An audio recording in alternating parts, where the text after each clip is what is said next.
بسم اللہ الرحمن الرحیم. مولانا شاہ کرم حسین حاضرمان علی اللہ مدد فرما. ہم اپنے سیشن کا ابتدا کرتے ہیں. ایک علم محفل میں حضور صلی اللہ علیہ وسلم بیٹھے ہوئے تھے اور لوگوں نے پوچھا کہ خدا کو کیا ضرورت تھی دنیا بنانے کی. حضور صلی اللہ علیہ وسلم جواب دیتے ہیں کہ وہ خدا جو ہے وہ ایک چھپا ہوا خزانہ تھا اور اس کی یہ چاہت ہوئی کہ وہ پہچانا جائے تو اس نے جو ہے وہ دنیا بنائی. اب قرآن کی ایک آیت نکالتے ہیں سورہ انعام کی 59 جس میں خدا تعالیٰ فرماتے ہیں، اگر اس کو پڑھیں ہم، اسی کے پاس غیب کی کنجیاں ہیں جنہیں اس کے سوا کوئی نہیں جانتا. اسی کے پاس غیب کی کنجیاں ہیں جنہیں اس کے سوا کوئی نہیں جانتا. تو خدا کے پاس وہ چابیاں ہیں، غیب کی چابیاں ہیں، خزانے کی چابیاں ہیں جو اس کے سوا کوئی نہیں جانتا ہے.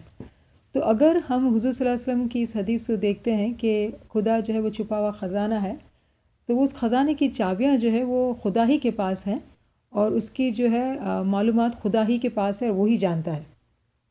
تو آج ایکچولی ہم ایک خزانے کی چابی کی بات کریں گے اور وہ چابی جو ہے وہ صلوات ہے. صلوات جو ہے از ون آف دا کی خدا کے عظیم خزانے کی. بہت ساری چابیاں ہیں، اس میں سے ایک چابی یہ ہے.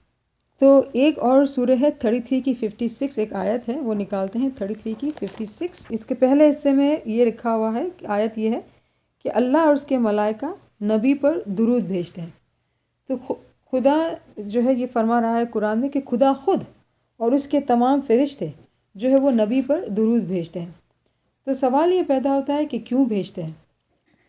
یہ سوال کون کرتا ہے؟ جو دانش مند ہوتا ہے، جو عقل مند ہوتا ہے، یا سلطان محمد شاہ کے فرمان کے مطابق جو ہے جو ہوشیار ہوتا ہے. پیر سرد الدین جو تھے وہ ہوشیار تھے. تو ایک ہوشیار آدمی جو وہ سوال کرے گا کہ قرآن میں ہی سورہ انبیاء میں جیسے ہم نے پہلے پڑھا ہے 21 کی 107 میں کہ حضور صلی اللہ علیہ وسلم جو تھے وہ تمام جہانوں کے لیے رحمت للعالمین تھے. تو اگر وہ خود ہی رحمت کا سرچشمہ تھے تو خدا کو اور اس کے فرشتوں کو کیا ضرورت تھی کہ وہ حضور صلی اللہ علیہ وسلم پر اس کی آل پر رحمت بھیجے، کیونکہ وہ تو خود سراپا رحمت ہے. تو جب وہ خود رحمت ہے تو ان کو رحمت کی کیا ضرورت ہے؟ تو آج اسی چیز کو ہم مل کے سمجھنے کی کوشش کرتے ہیں کہ اس کے پیچھے حکمت کیا ہے، اس کے پیچھے راز کیا ہے. تو سب سے پہلا سوال جو ہم کریں گے وہ یہی کہ جو رحمت کا سمندر ہے، رحمت کا سرچشمہ ہے، اس کو رحمت کی کیا ضرورت ہے؟ اور جو ہے خدا اور اس کے فرشتے جو ہے وہ محمد پر، محمد کی آل پر رحمت بھیجتے ہیں، نہ کہ مومنین پر. ٹھیک ہے نا؟ تو مومنین کو جو ہے اسی آیت کے دوسرے حصے کو پڑھا جائے اگر، تو جس طرح سے یہ اس میں کہا جا رہا ہے 33 کی 56 میں کہ اے لوگو جو ایمان لائے ہو تم بھی ان پر درود و سلام بھیجو. کہ اے لوگو جو ایمان لائے ہو تم بھی ان پر درود و سلام بھیجو. تو کتنی عجیب بات ہے کہ ہم یہ کہہ رہے ہیں کہ حضور صلی اللہ علیہ وسلم جو ہے وہ رحمت کا سرچشمہ ہے، وہ خود تمام جہانوں کے لیے رحمت ہے.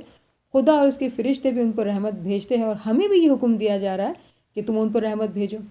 تو اس کا مطلب یہ ہوا کہ مومنین کو یہ تعلیم دی جا رہی ہے کہ آپ جو ہے ان کے ذریعے سے جو رحمت ان کے پاس خدا کے دوارا ان کے پاس آئی ہوئی ہے آپ اس کو حاصل کریں. تو جب ہم ان پر درود یا صلوات پڑھتے ہیں تو ایکچولی ہم یہ بولتے ہیں کہ وہ رحمت جو آپ کے پاس ہے وہ ہمیں دیجیے. کن معنوں میں وہ رحمت کیا ہے؟ وہ رحمت دراصل وہ ہدایت ہے، وہ گائیڈنس ہے جو ان کے پاس ہے. تو وہ رحمت جو ہے یعنی کہ ہمیں وہ گائیڈنس ملے جس سے ہم اس خزانے کو پہچان سکیں جو خدا کا ہے. تو ہمارا جو درود و صلوات پڑھنا جو ہے وہ ان کے یہ تعلیم یہ ہے کہ ہم حضور صلی اللہ علیہ وسلم کی، ہمارے پیغمبر کی اور ان کی آل یعنی امام زمان کی تابعداری کریں، فرمان برداری کریں، تاکہ وہ جو خود رحمت کا سرچشمہ ہے تو وہ رحمت ہم تک پہنچے. ٹھیک ہے نا؟ پھر دوسرا سوال یہ پیدا ہوتا ہے کہ صلوات کا فائدہ ڈائریکٹ ہے کہ انڈائریکٹ ہے. ڈائریکٹ ان معنوں میں کہ اگر خدا اور فرشتے جو ہے حضور صلی اللہ علیہ وسلم پر اور اس کی آل پر اگر رحمت بھیجتے ہیں تو کیا ہمیں بھی وہ ڈائریکٹ رحمت پہنچتی ہے؟ تو اس کا جواب یہ ہوتا ہے کہ وہ اس طرح سے ڈائریکٹ نہیں ملتی، ہمیں انڈائریکٹ ملتی ہے. کس طرح سے؟ کہ خدا اور فرشتوں کا جو درود ہے، صلوات ہے، جو پیغمبر پر، امام زمان پر جو آتا ہے وہ گائیڈنس کی صورت میں ہمیں ملتا ہے. تو وہ انڈائریکٹ ہمیں رحمت ملتی ہے، ڈائریکٹ نہیں ملتی ہے. لیکن وہ بھی انہی کو ملتی ہے اگر جو کہ ان کی فرمان برداری کرتے ہیں. جو ان کی فرمان برداری نہیں کرتے ہیں ان کو وہ ہدایت ان تک نہیں پہنچتی ہے. تو خدا اور فرشتوں کی صلوات جو ہے ایکچولی کیا ہے؟ وہ نور محمد ہی ہے. وہ نور جو محمد کے اندر اور اس کی آل میں ہے وہ نور جو ہے پھر ہم کو ہماری تابعداری کی وجہ سے وہ رحمت ہم تک پہنچتی ہے۔ کیا بات ہوئی؟ یعنی کہ محمد اور اس کے جانشین جو ہے وہ مومنین کے لیے وسیلہ رحمت ہے، ٹھیک ہے نا۔ اب قرآن میں ایک اور آیت ہے 33 کی 37، سورہ احزاب کی 37، اس کا جو آخری آیت کا 37 کا جو لاسٹ سینٹنس ہے وہ کان امر اللہ ہے مفعولا، جس کے معنی ہے اور اللہ کا حکم تو عمل میں آنا ہی چاہیے تھا۔ یعنی خدا جو حکم فرماتا ہے وہ فوراً ہو جاتا ہے، یعنی کہ خدا جو وہ کن فیکون کا مالک ہے، امر کا مالک ہے، جب وہ کہتا ہے، وہ ارادہ کرتا ہے تو وہ چیز فوراً سے عمل میں آ جاتی ہے، اس کو ذرا بھی دیر نہیں لگتی ہے۔ تو اگر خدا نے جو ہے یہ رحمت نور محمدی کو اگر رحمت بنا کے بھیجا، اس کی آل کو، اس کی جانشین کو رحمت بنا کر بھیجا، تو وہ رحمت ہم کو مل چکی ہے۔ یعنی کہ رحمت یہ ہے کہ امام اگر خود رحمت ہے اور ہم کو وہ رحمت حاصل کرنا ہے تو ہمیں کیا کرنا ہے؟ ہم کو امام میں فنا ہونا ہے۔ تو اگر یہ خدا کا چاہنا ہے تو کن فیکون کے ماجزے سے تو یہ ہو چکا ہونا چاہیے، یعنی کہ ہم تمام اصل میں واصل ہو چکے ہونے چاہیے، ہم امام میں فنا ہو چکے ہونے چاہیے۔ تو سوال یہ ہوتا ہے کیا ہم ہو چکے ہیں؟ تو ہمارا جواب ہے نہیں، ہم تو بھی کوشش میں لگے ہیں، وہاں تک پہنچنے کی کوشش کر رہے ہیں۔ تو اس کا جواب یہ ہوتا ہے کہ خدا کی طرف سے کوئی دیر نہیں ہے، کوئی لمٹ نہیں ہے۔ مومنین جو خود اپنی مرضی سے اس کی ہدایت کو، اس کی علم کو حاصل نہیں کرتے ہیں، یعنی کہ ان چابیوں کی تلاش نہیں کرتے ہیں جو خزانے پہ لگتی ہے، اور ان خزانوں کو نہیں کھولتے ہیں، تو کیا ہوتا ہے کہ وہ خود اپنی مرضی سے اس پردہ انتظار میں ہے، یعنی خود اپنے غفلت کے اندھیرے میں وہ خود وہاں پہنچ نہیں سکتے، کیونکہ خدا قرآن میں یہ فرما رہا ہے کہ اس کا امر تو فوراً ہو جاتا ہے، اس کے امر میں دیر بالکل بھی نہیں لگتی ہے۔ تو یہ ہماری خود کی جو ہے وہ نادانی ہے، غفلت ہے، اپنے آپ پر ظلمت ہے کہ ہم اس رحمت کو ہم پا نہیں پا رہے ہیں۔ یعنی فنا فی اللہ کا جو مقام ہے وہ دنیا میں ہی ممکن ہے اور ہماری پہنچ کے اندر ہے، کیونکہ یہ خدا کی چاہت ہے، ہماری نہیں، یہ خدا کی مرضی ہے کہ ہم فنا اس میں ہوں، لیکن یہ ہماری اپنی غفلت ہے کہ ہم نہیں پہنچ پا رہے ہیں۔ پھر تیسرا سوال یہ ہوتا ہے کہ یہاں پہ کہ خدا چلے ہمارے لیے خزانہ ہے، تو وہ خود کس حیثیت سے ہے اور وہ کہاں پر ہے؟ ایگزیکٹلی وہ خزانہ کہاں ہے، کس حیثیت سے ہے؟ تو اس کا بھی جواب قرآن میں ہے۔ اگر ہم قرآن کے اندر سورہ ہجر 15 کی 21 کو اگر نکالتے ہیں تو یہ آیت ہم نے پہلے بھی کسی اور کانٹیکس میں کی ہوئی ہے۔ وَإِن مِّن شَيْءٍ إِلَّا عِندَنَا خَزَائِنُهُ وَمَا نُنَزِّلُهُ إِلَّا بِقَدْرٍ مَعْلُومٍ، کوئی چیز ایسی نہیں جس کے خزانے ہمارے پاس نہ ہوں، ٹھیک ہے نا۔ تو اس کا مطلب یہ کہ یہ خزانہ جو ہے، جو بھی خزانے کی بات کر رہے ہیں وہ خدا کے پاس ہے۔ کہاں ہے؟ خدا کے پاس ہے۔ کس حیثیت سے ہے؟ تو اس حیثیت کی جو ہے ڈسکرپشن ہمیں ہمارے دائیوں کی کتابوں میں ملتی ہے کہ وہ خزانہ جو ہے وہ عقل کل، نفس کل، ناطق اور حساس ہے، جو ہم نے بات کی تھی کہ یونیورسل انٹلیکٹ، یونیورسل سول اور جو ہے ناطق اور حساس ہے۔ ان تمام کا نور جو ہے آج کے زمانے میں امام زمان کے اندر ہے، یعنی کہ امام زمان ہی ہے جو کہ وہ خود وہ خزانہ ہے۔ اب ہم یہ بات کیسے کہہ سکتے ہیں؟ ہم یہ بات اس لیے کہہ سکتے ہیں کہ ہمیں معلوم ہے کہ سورہ یاسین کی 12 میں ہم کہتے ہیں وَكُلَّ شَيْءٍ أَحْصَيْنَاهُ فِي إِمَامٍ مُبِينٍ، ہر چیز امام زمان کی ذات میں سمو دی گئی ہے۔ تو یعنی کہ وہ تمام خزانہ جو خدا کا ہے، وہ خود خزانہ کہاں ہے؟ وہ امام زمان کی ذات کے اندر ہے۔ کس طرح سے وہ خزانہ؟ امام جو ہے وہ ایک جامع خزانہ ہے، اس کا جو خزانہ ہے وہ تمام جہانوں پر محیط اور حاوی ہے، اس نے پوری جہان کو انکمپس اپنے اندر کیا ہوا ہے، ٹھیک ہے نا۔ پھر ایک دوسری آیت 14 کی 34، یہ ہے سورہ ابراہیم کی 34، یہ بہت ہی خوبصورت آیت ہے۔ وَآتَاكُم مِّن كُلِّ مَا سَأَلْتُمُوهُ وَإِن تَعُدُّوا نِعْمَتَ اللَّهِ لَا تُحْصُوهَا۔ تو یہ اس کا شروع کا جو ترجمہ ہے آدھے کا، جس نے وہ سب کچھ تمہیں دیا جو تم نے مانگا، یعنی کہ خدا نے وہ تمام چیزیں انسان کو دے دی ہیں جو انسان نے مانگی۔ اب سوال یہ پیدا ہوتا ہے کہ انسان نے کب مانگی تھی، ٹھیک ہے نا۔ تو انسان نے، یعنی ہم خزانے کی بات کریں، ہمارا فوکل پوائنٹ جو ہے وہ خزانہ ہے، تو ہم نے انسانوں نے خدا سے وہ چیز جو ہے وہ خزانہ کب مانگا تھا؟ تو اب اس کا ریفرنس ہے 7 کی 172، الستُ بربکم قالوا بالا۔ جب خدا نے عالم ارواح میں جب یہ سوال کیا کہ بتاؤ کہ کیا میں تمہارا رب نہیں ہوں، تو ہم نے کہا بے شک خدایا تو ہمارا رب ہے اور ہم جو ہے وہ تیری تابعداری کرتے ہیں۔ تو خدا نے یہ کہا کہ ٹھیک ہے، ہم آپ کو دنیا میں بھیجتے ہیں۔ تو ہم نے کہا کہ مولا ہم تجھے کیسے پہچانیں گے؟ تو مولا نے کہا ٹھیک ہے، اگر تم دنیا میں جاتے ہو تو تمہارے لیے میں ہدایت ہمیشہ بھیجوں گا۔ یہ خدا کا وعدہ تھا کہ ہر زمانے میں ہادی ہوگا تمہاری گائیڈنس کے لیے۔ تو ازل میں ہم سے یہ وعدہ کیا گیا ہے کہ ہمیں جو ہے دنیا میں رحمت ہمارے لیے بھیجی جائے گی. تو وہ رحمت ہے کس طرح سے ہے؟ امام کی صورت میں. جب پیغمبروں کا زمانہ تھا تو پیغمبروں کی ناطق کی صورت میں تھی. آج امام کا زمانہ ہے تو امام کی صورت میں وہ خزانہ جو ہے وہ دنیا میں بھیج دیا گیا ہے. تو امام مبین میں جو ہے وہ تمام خزانہ ہے. تو اگر آج کوئی یہ سوال کرتا ہے کہ خدا اگر خزانہ ہے اور مجھے اس کو پہچاننا ہے، تو خدا نے یہ سورہ ابراہیم میں 34 میں یہ فرما دیا ہے کہ تم کو دے دیا جو تم نے مانگا. ہمیں دے دیا جا چکا ہے، لیکن ہم نے جو بات کی کہ یہ انسان کی خود کی کوتاہی ہے کہ وہ خود اپنے آپ کو پردہ انتظار میں رکھے ہوئے ہے کہ اور وہ چابیوں کی تلاش نہیں کر رہے ہیں. تو امام مبین ہی ہے وہ خزانہ ہے. پھر ایک اور سوال اٹھتا ہے سلوات پر سے کہ ہم نے دیکھا کہ 33 کی 56 میں یہ کہا جا رہا ہے کہ خدا اور اس کے فرشتے محمد اور محمد کی آل پر رحمت سلوات بھیجتے ہیں، درود بھیجتے ہیں. تو اب سوال یہ ہوتا ہے کہ خدا کی سلوات میں، درود میں اور فرشتوں کی سلوات و درود میں کوئی فرق ہے؟ ہاں فرق ہے. کس طرح سے؟ جب خدا اگر کوئی چیز کا امر کرتا ہے تو وہ فوراً ہو جاتا ہے، یعنی وہ رحمت یقینی ہو جاتی ہے کن فیکون کے امر سے. لیکن جب فرشتے سلوات پڑھتے ہیں تو وہ درود بھیجتے ہیں تو کیا ہوتا ہے کہ وہ خدا کے حکم کی پیروی کرتے ہیں، یعنی کہ وہ مومنین کی مدد کرتے ہیں کہ مومنین جو ہے وہ امام کی طرف راغب ہوں. وہ امام کی پہچان کرانے کے لیے مومن کی توجہ جو ہے امام پر ڈلواتے ہیں کہ دیکھو، یعنی امام کی شناخت. یعنی آج کی اگر ہم مثال لیتے ہیں کہ امام نے جو ہے ہارورڈ میں یونیورسٹی میں کھڑے ہو کے یہ فرمایا کہ I am the direct descendant of prophet Muhammad. اب اگر کسی شخص کو تلاش ہے، جیسے پیر ناصر خسرو کی اسٹوری میں ہم پڑھتے ہیں کہ ان کو بہت شوق تھا کہ بھائی اگر اس زمانے میں پروفٹ کا ہاتھ تھا کہ جس پر خدا نے کہا کہ پروفٹ محمد کے ہاتھ پر اگر آپ بیعت کرتے ہیں تو ایسا ہے کہ جیسے آپ نے میری بیعت کی، تو وہ اسی ہاتھ کی تلاش میں قاہرہ تک پہنچے اور امام کو انہوں نے پایا. تو آج امام دنیا میں علل اعلان یہ کہہ رہے ہیں کہ I am the direct descendant of prophet Muhammad. تو یہ کس طرح سے ممکن ہو رہا ہے؟ یہ اس طرح سے ممکن ہو رہا ہے کہ جو درود فرشتے بھیج رہے ہیں، یعنی خدا کے امر کی جو پیروی کر رہے ہیں، اس کی وجہ سے جو ہے ایسے حالات دنیا میں پیدا ہو رہے ہیں کہ امام اپنے آپ کو آشکار کر رہے ہیں.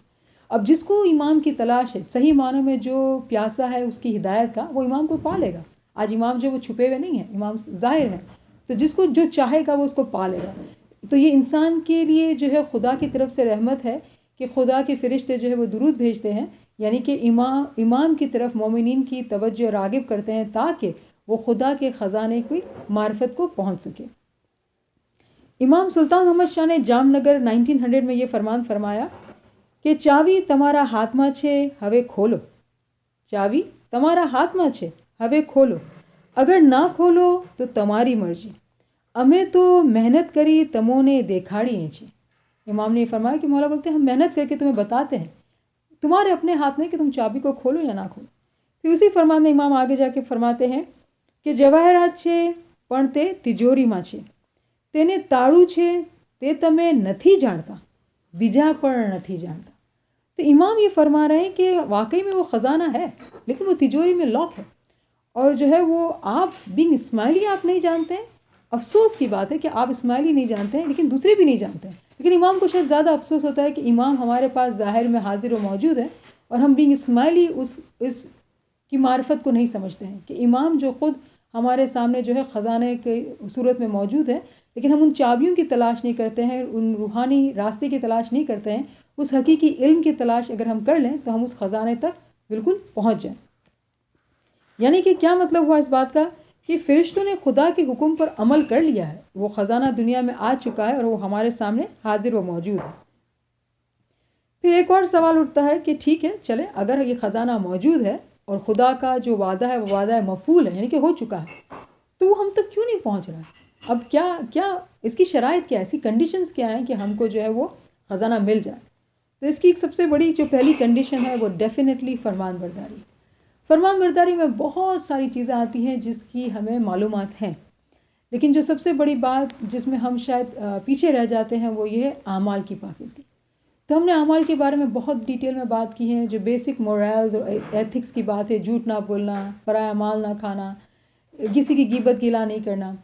لیکن اس کے اندر جو ہے ابھی ناچیز سے کسی نے سوال کیا اور عجیب و غریب تھا اور خاتون کی طرف سے آیا تھا، تو کچھ ڈسکشن کی جو ہے لبے لباب میں یہاں آپ سے بات کروں کہ جو ہے جب یہ ہوتا ہے کہ ہماری جو پبلک سیلف ہوتی ہے، ہم جب باہر ہوتے ہیں تو ہم جو ہے ہم ڈفرینٹ پرسن ہوتے ہیں. ایز کمپیئر ٹو جس طرح سے ہم گھر میں ہوتے ہیں. تو اگر باہر کسی کو عہدہ ملتا ہے، کوئی عملداری ملتی ہے، کوئی عزت ملتی ہے، تو آپ جو ہے بہت عاجز ہوتے ہیں، بہت ہمبل ہوتے ہیں، اور لوگ آپ کی جو حکم کی بجا آوری کرتے ہیں. تو ایک عجیب قسم کا نشہ اور پاور ہوتا ہے اس میں. پھر جب آپ گھر میں ہوتے ہیں تو گھر کے اندر جو ہے آپ کی فیملی ممبرز آپ کے برابر کے ہوتے ہیں، لیکن عجیب و غریب ماحول یہ بنتا ہے کہ آپ کے اندر یہ ایک عادت بن جاتی ہے یا خواہش بن جاتی ہے کہ آپ کی حکم کی بجا آوری کی جائے، کیونکہ باہر لوگ آپ کی عزت کرتے ہیں. تو جو ہے یہ گھر کے افراد کے لیے جو ہے وہ دل آزاری کا باعث بنتا ہے. تو یہ بھی اعمال کے اندر آتا ہے کہ آپ کے گھر کے افراد جو ہے وہ آپ سے خوش رہیں، آپ ان کو جو ہے آپ ان کی اتنی ہی عزت کریں جتنی کہ ان کا جو ہے وہ حق ہے. تو یہ بہت ضروری ہے کہ جب ہم باہر ہوتے ہیں تو ہمارے بہت سارے گناہ جو وہ ہماری سوچ میں ہوتے ہیں، کیونکہ ہم اپنی سوچ میں لوگوں کو جج کر رہے ہوتے ہیں، لوگوں کے فیصلے کر رہے ہوتے ہیں. تو باہر جو وہ گناہ ہوتے ہیں وہ سوچ کے ہوتے ہیں، لیکن جو گھر کے اندر جو گناہ ہوتے ہیں وہ ہمارے رویے سے، ہماری بات چیت سے ہوتے ہیں. تو ایک مومن شخص ہے وہ اپنے آپ کو گھر کے اندر اور باہر دونوں طرح سے جو ہے وہ اپنے آپ کو دیکھتا ہے کہ پھر اس کے اندر جو ہے وہ کس قسم کے گناہ کہاں چل رہے ہیں. تو چونکہ ہماری جو ہے وہ پبلک سیلف اور پرائیویٹ سیلف ڈفرینٹ ہے، تو ہمیں اس بات کو سمجھنا ہوگا کہ ہم کس طرح سے گناہ کریں. تو گھر کے اندر گھر کے افراد کی عزت کرنا اور جو ہے ان کو خوش رکھنا، یہ گھر کے تمام افراد کا مقصد جو ہے وہ فرض ہوتا ہے. جب یہ نہیں ہوتا ہے تو جو ہے بہت دل آزاری ہوتی ہے، اور پھر جو ہے وہ دکھ اور جو ہے وہ گھر کے اندر ایسا ماحول بنتا ہے کہ وہ پھر نیگیٹیوٹی شروع ہوتی ہے، کانفلکٹ شروع ہوتے ہیں، جس کی وجہ سے یہ ہوتا ہے کہ مومن جو روحانیت میں محنت کر رہا ہے، جو عبادت کر رہا ہے، وہ جو ہے وہ نہیں کر پاتا، کیونکہ آپ کے اپنے گھر کے لوگ ہی آپ سے ناخوش ہیں.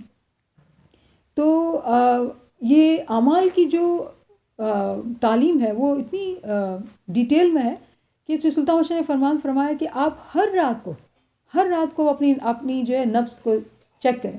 جس طرح ڈاکٹر آپ کو چیک کرتا ہے، آپ اپنے آپ دل کی نفس کو آپ چیک کریں کہ آپ نے کس طرح سے گناہ کی، آپ نے کہاں کس کی دل آزاری کی ہے، آپ نے کہاں غرور کا مظاہرہ کیا ہے، آپ نے کہاں اپنے آپ کو بڑھ کر تسلیم کیا ہے، آپ نے کہاں کس کو جو ہے وہ انفیریئر سمجھا ہے. یہ تمام چیزیں جو ہے وہ گناہ کے زمرے میں آ جاتی ہے، اعمال کی پاکیزگی کے زمرے میں آ جاتی ہے. تو اعمال کی اگر پاکیزگی نہیں ہوتی ہے تو امام جو ہے وہ انتہائی پاک ہے. تو امام جو پاک ہے وہ پاکیزہ دل ہی کے اندر آتا ہے. جہاں پاکیزگی نہیں ہوگی وہاں امام نہیں آ سکتا ہے. تو اگر دروازے دل کے ہم نے خود ناپاکی کی وجہ سے بند رکھے ہوئے ہیں تو امام جو پاک ہے وہ کیسے اس میں آ سکے گا. لوگوں کی پنچات کرنا، گوسپ کرنا، خواہ جو ہے وہ لوگوں کے بارے میں معلومات حاصل کرنا، ان کو جج کرنا جماعت خانے میں، کیونکہ سوشل گیدرنگ میں جو ہے یہ بہت ممکن ہوتا ہے کہ اگر آپ بات چیت کرتے ہیں تو آپ کسی کی غیبت میں انوالو ہو جائیں گے. تو یہ ایک عجیب و غریب ڈسکشن ہوا تھا، تو کچھ چیزیں جو مجھے تھوڑی ڈفرینٹ لگی تھی تو آج میں نے مینشن کی اس کو. تو ہم یہ بات کر رہے ہیں کہ پہلی شرط جو ہے وہ فرمان برداری ہے. فرمان برداری میں دعا، جماعت خانہ، دسون، عبادات، اعمال کی پاکیزگی، بہت ساری چیزیں آ جاتی ہیں. دوسری جو شرط ہے وہ ہے قربانی. کیونکہ قربانی سے بھی پاکیزگی آتی ہے. تو اگر ہمیں قربانی کا اگر ریفرنس قرآن میں دیکھنا ہے تو سورہ توبہ 9 کی 99 اور 103 میں ہم دیکھیں گے. تو 9 کی 99 سورہ توبہ کی 99 ہے. اور انہی بدیوں میں کچھ لوگ ایسے بھی ہیں جو اللہ اور روز آخر پر ایمان رکھتے ہیں اور جو کچھ خرچ کرتے ہیں اس سے اللہ کے ہاں تقرب کا اور رسول کی طرف سے رحمت کی دعائیں لینے کا ذریعہ بناتے ہیں. تو یہاں پہ مالی قربانی کی بات ہو رہی ہے کہ جب وہ مال خدا کی راہ میں خرچ کرتے ہیں تو اس سے وہ کیا پاتے ہیں؟ خدا کی طرف سے خدا کی قربت پاتے ہیں اور رسول کی طرف سے رحمت کی دعائیں پاتے ہیں. ٹھیک ہے، تو یہ ہے 9 کی 99. اور اگر 103 کو دیکھتے ہیں تو اے نبی تم ان کے اموال میں سے صدقہ لے کر انہیں پاک کرو. اے نبی تم ان کے اموال میں سے صدقہ لے کر انہیں پاک کرو اور انہیں بڑھاؤ اور ان کے حق میں دعائے رحمت کرو. تو اگر اس کو آپ عربی میں دیکھیں گے تو وہ سلوا تکا کی لفظ ہے.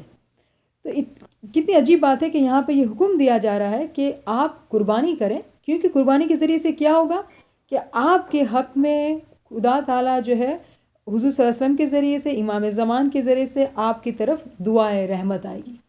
ٹھیک ہے نا. تو قربانی. اب آگے ایک اور حصہ ہے جس کے بارے میں ہم اور ڈیٹیل میں کہیں آگے جا کے بات کریں گے. کیونکہ تمہاری دعا ان کے لیے وجہ تسکین ہوگی. ٹھیک ہے نا. تو مالی قربانی کی بہت زیادہ اہمیت ہے. کیوں؟ اسپیشلی آج کے زمانے میں، کیونکہ لوگوں کو مال بہت پیارا ہوتا ہے. تو مالی قربانی خدا کی راہ میں جو ہے وہ بہت بہت میٹر کرتی ہے. پھر تیسری جو کنڈیشن ہے یا شرط ہے وہ ہے کثرت ذکر. اس کا جو ریفرنس ہے وہ 33 کی 41 اینڈ 42 ہے. تو اس میں یہ فرمایا جا رہا ہے کہ اے لوگو جو ایمان لائے ہو، اللہ کو کثرت سے یاد کرو اور صبح و شام اس کی تسبیح کرتے رہو. تو کثرت ذکر کہ جب آپ ایمان لائے ہیں تو آپ کو جو ہے صبح شام ذکر کرنا ہے. نہ کہ صبح آپ جماعت کھانے گئے اور شام کو جماعت کھانے گئے، یا جو میں آپ کو ایک زمانے بتائی تھی 70-30 کا جو رول کسی نے بنایا ہے، وہ جو ہے کہ 70% آپ دنیا کریں، 30% جو آپ دین کریں اور بیلنس رکھیں. تو یہ بیلنس نہیں ہے. حکم یہ ہے کہ صبح و شام آپ کی دین اور دنیا ساتھ ساتھ چلنے چاہیے. آپ کے اندر ذکر اور آپ جسم جو ہے وہ دنیا کے کام میں لگا کے رکھیں. تو کثرت ذکر بھی ایک کنڈیشن ہے. پھر چوتھی جو کنڈیشن ہے وہ یہ کہ امتحانات، آزمائش. تو اس کے لیے ہم ایک نکالتے ہیں آیت سورہ بقرہ کی 155.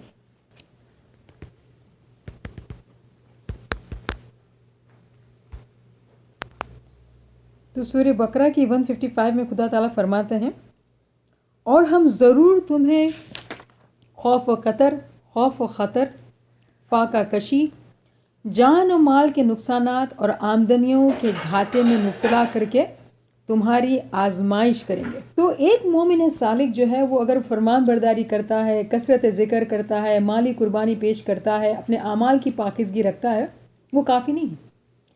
خدا دیکھتا ہے کہ تمہارا عشق میرے لیے کتنا سچا ہے، تو وہ اس کے امتحانات لیتا ہے. کیا امتحانات ہے؟ خوف سے، ماضی کا غم، فیوچر کا خوف کیا ہوگا. بھوک سے، لاس آف ویلتھ، آپ کا پیسہ چلا جائے گا، آپ کا مال جو ہے وہ چلے جاتا ہے. لاس آف لائفز، صحت کی تکلیف آتی ہے، گھر میں ڈیتھ آتی ہے، یا آپ کی آمدنی چلی جاتی ہے.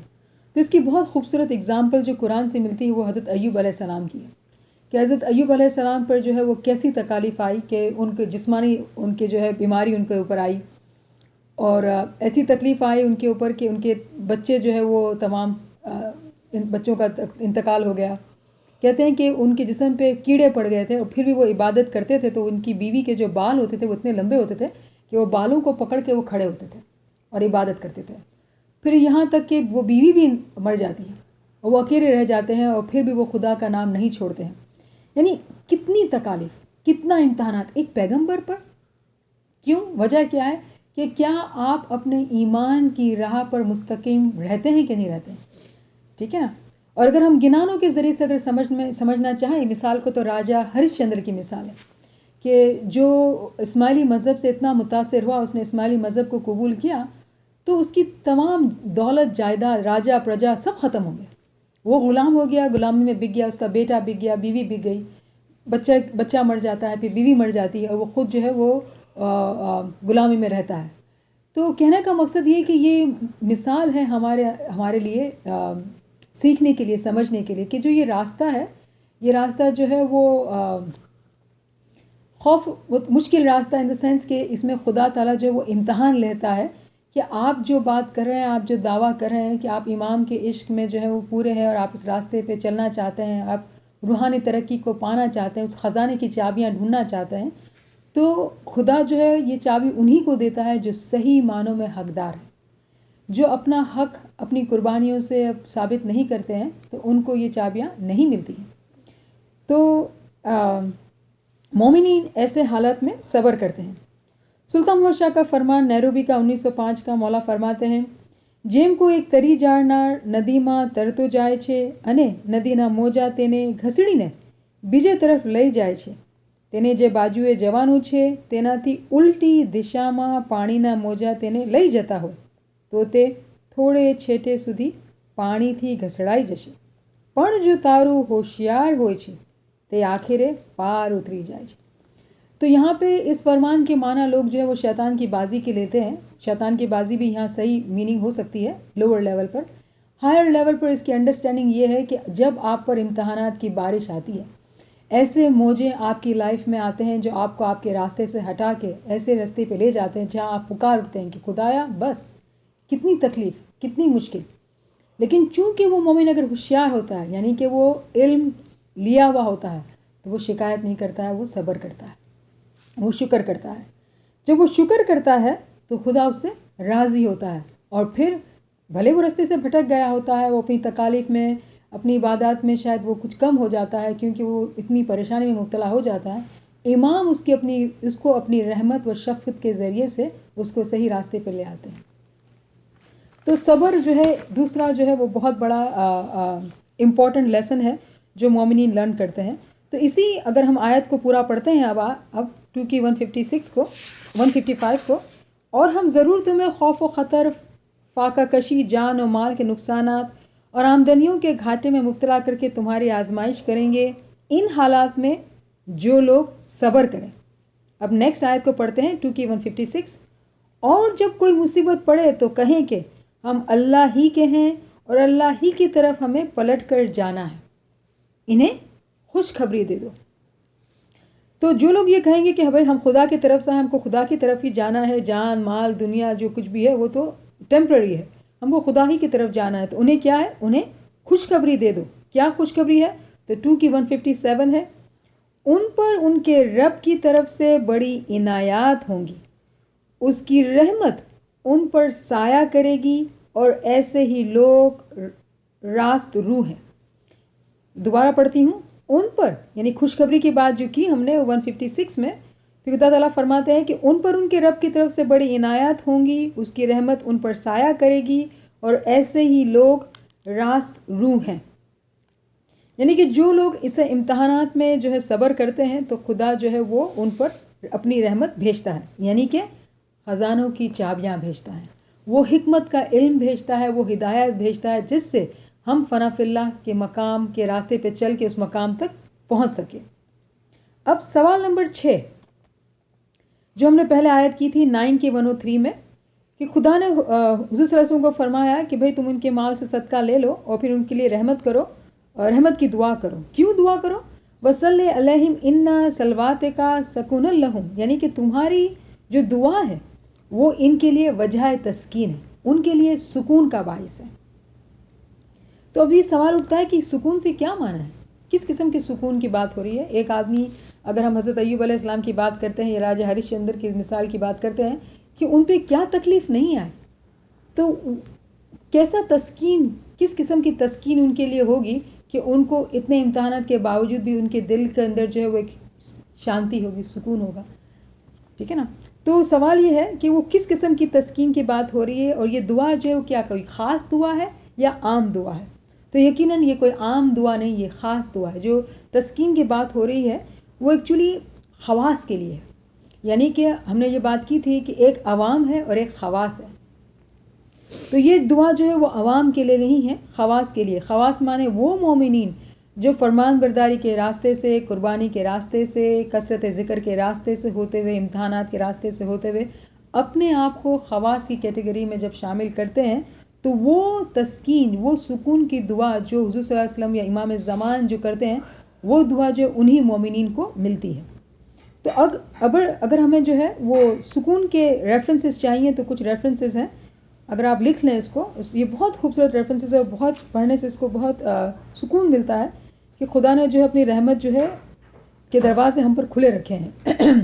سورہ بقرہ کی 248 ہے، اس کو پڑھ بھی لیتے ہیں تاکہ ایٹ لیسٹ ایک تو ریفرنس اگر ہم پڑھیں تو ہمیں پتہ چلے کہ وہ ہے کیا.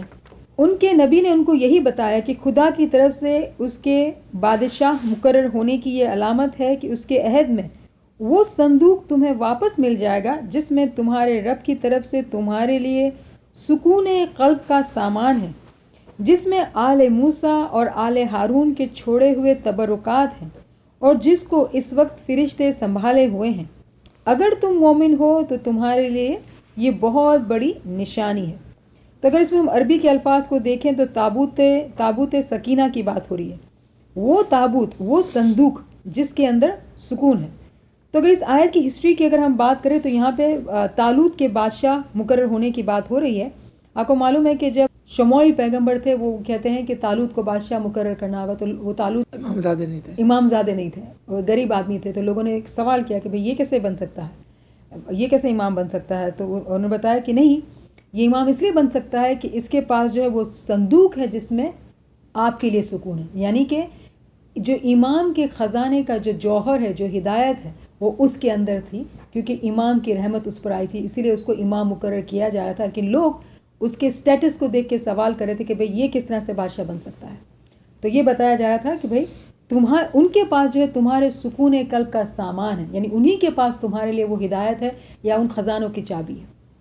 تو یہ ایک ریفرنس ہم پڑھتے ہیں. دوسرے ریفرنسز آپ لکھ لیں، 48 کی 4، 48 کی 18 بھی ہے، پھر 9 کی 26 اور 9 کی 40، پھر ہے 48 کی 26. یہ آیتیں بہت خوبصورت ہے. میرا ارادہ یہ تھا کہ ہم زیادہ ہوتے تو ہم تمام ایک ایک ریفرنس کو دیکھتے. بہت ہی خوبصورت آیتیں ہیں. اس میں جو ہے ہمیں نظر آتا ہے، اس پہ غور کرنے سے، کہ خدا جو ہے وہ کس طرح سے مومنین کی مدد کرتا ہے، کس طرح سے اپنی رحمت اور اپنی جو ہے وہ برکات جو ہے وہ مومنین کو پہنچاتا ہے، اور اس رحمت سے کیا فائدہ ہوتا ہے، اس کا کیا مقصد ہے. یہ تمام چیزیں ان آیتوں میں ہیں، تو اس کو اسٹڈی کرنا جو ہے وہ بہت ضروری ہے. اب جیسا کہ ہم نے پہلے جو ہے وہ 33 کی 43 کو پڑھا تھا، 33 کی 43 دوبارہ نکال لیتے ہیں تاکہ ہمیں اچھے سے پتہ ہو کہ ہم کیا بات کر رہے ہیں. هو الذی یرسل الیکم و ملائکۃ، یہ والی آیت ہے. وہی ہے جو تم پر رحمت فرماتا ہے اور اس کے ملائکہ تمہارے لیے دعائے رحمت کرتے ہیں تاکہ وہ تمہیں تاریکیوں سے روشنی میں نکال لائے. وہ مومنوں پر بہت مہربان ہے. تو یہاں پر کیا بات ہو رہی ہے کہ خدا نے اپنی رحمت بھیج دی ہم پر. فرشتے ہمارے لیے دعائے رحمت کرتے ہیں. کیوں کرتے ہیں؟ کہ ہمیں غفلت سے، ہمیں تاریکی سے نکال کے نور کی طرف لے کر آئے، ہدایت کی طرف لے کر آئے، کیونکہ وہ مومنین کو بہت چاہتا ہے. تو اس مقام پر جو ہے وہ یہ جو ہے خدا قرآن میں فرما رہے ہیں کہ روحانیت اور علم و حکمت کی صورت میں جو ہے نا وہ یہ رحمت آپ کے لیے آپ کو دی جا چکی ہے. تو اس کا مطلب یہ یہاں پر یہ بات ثابت ہوتی ہے کہ یہ صلوات جو ہے وہ کوئی عام دعا نہیں، یہ بہت خاص دعا ہے. لیکن یہ مومنین کے اعمال پر ڈیپینڈ کرتا ہے. اگر مومنین اعمال میں کچے ہیں تو یہ دعا پتہ ہے کیا کرے گی؟ یہ دعا ان کے لیے معافی کا باعث بنے گی، عفو و درگزر کا باعث بنے گی. کیوں؟ کہ مومنین جو ہے وہ اعمال میں کچے ہیں. تو اس دعا کا جو فائدہ ہے وہ ایک عام لیول پر ان کو ملے گا. لیکن اگر وہ مومنین جو خاص ہیں، جنہوں نے اپنے آپ کو پاک کیا ہے، تو صلوات کا جو حقیقی فائدہ ہے، جو خاص فائدہ ہے، وہ انہی مومنین کو ملے گا. تو آپ سمجھ سکتے ہیں کہ اگر ہم جماعت خانے میں صلوات پڑھتے ہیں یا گھر میں صلوات پڑھتے ہیں تو یہ صلوات جو ہے رحمت ہے، یقیناً اس میں کوئی شک نہیں ہے. لیکن اس کی رحمت کی جو ڈگری ہے وہ ہم ڈیسائیڈ کرتے ہیں کہ ہم کو کتنی اس کی رحمت ملنی چاہیے. ہم اپنے آپ کو کتنا قابل بنائیں کہ جو رحمت کی بارش ہو رہی ہے ہم اس کو کتنے لیول پر ایبزارب کر سکتے ہیں. تو صلوات جو ہے ایک کلید ہے، ایک چابی ہے رحمت کی. اور علی اللہ ہماری مدد فرمائے کہ ہم اپنے اعمال میں ایسی پاکیزگی لائیں کہ اس کی رحمت کی نظر و کرم ہم پر ہو، اور ہم جو ہیں وہ روحانی ترقی کریں اور اپنے آپ کو دنیا میں ہی، زندگی میں ہی فنا فی اللہ کے مقام پر پائیں اور امام کی محبت اور شفقت کو حاصل کریں، امام کی نورانی دیدار کو حاصل کریں. آمین یا رب العالمین. شکر اللہ والحمدللہ.